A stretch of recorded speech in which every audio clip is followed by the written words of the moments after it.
Les musulmans du monde entier célèbrent le 10e jour du mois lunaire, l'Aïd el-Kébir, communément appelé Tabaski ou fête de mouton.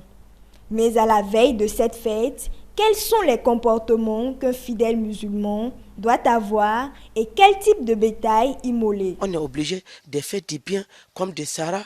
Et c'est-à-dire que le carême, on peut aussi faire le carême pendant 10 jours. Ou si on ne voulait pas faire le jour de Arafat, on peut aussi faire le carême. Quel qu'en soit aussi le mouton, le bœuf, donc ça doit faire au moins 2 ans. Dans 2 ans, ça va rentrer dans la 3e année avant de faire Tabaski avec. Si c'est mouton, à partir de 6 mois. Et ça va rentrer dans le 8e mois jusqu'à 1 an, 2 ans.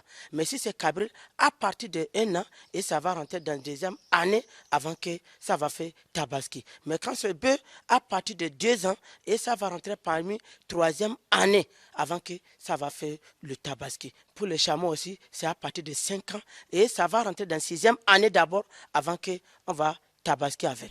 Pour l'imam, avant et même pendant la fête, il faut que tout musulman célèbre la Tabaski dans un esprit de fraternité et de partage. La veine, on partage à nos voisins qui sont à côté de nous, qui n'ont pas de moyens.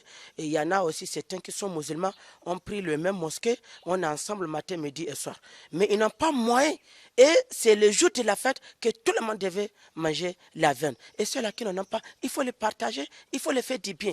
Et on les donne pour qu'ils savent que vraiment, aujourd'hui, c'est le jour de la fête. Même ceux qui ne sont pas musulmans, il faut les satisfaire avec cette fête. Pour ceux qui n'ont pas les moyens de se procurer de bétail le jour de l'Aïd el-Kébir, 3 jours après la fête, ils peuvent toujours s'en procurer selon les prescriptions du Coran.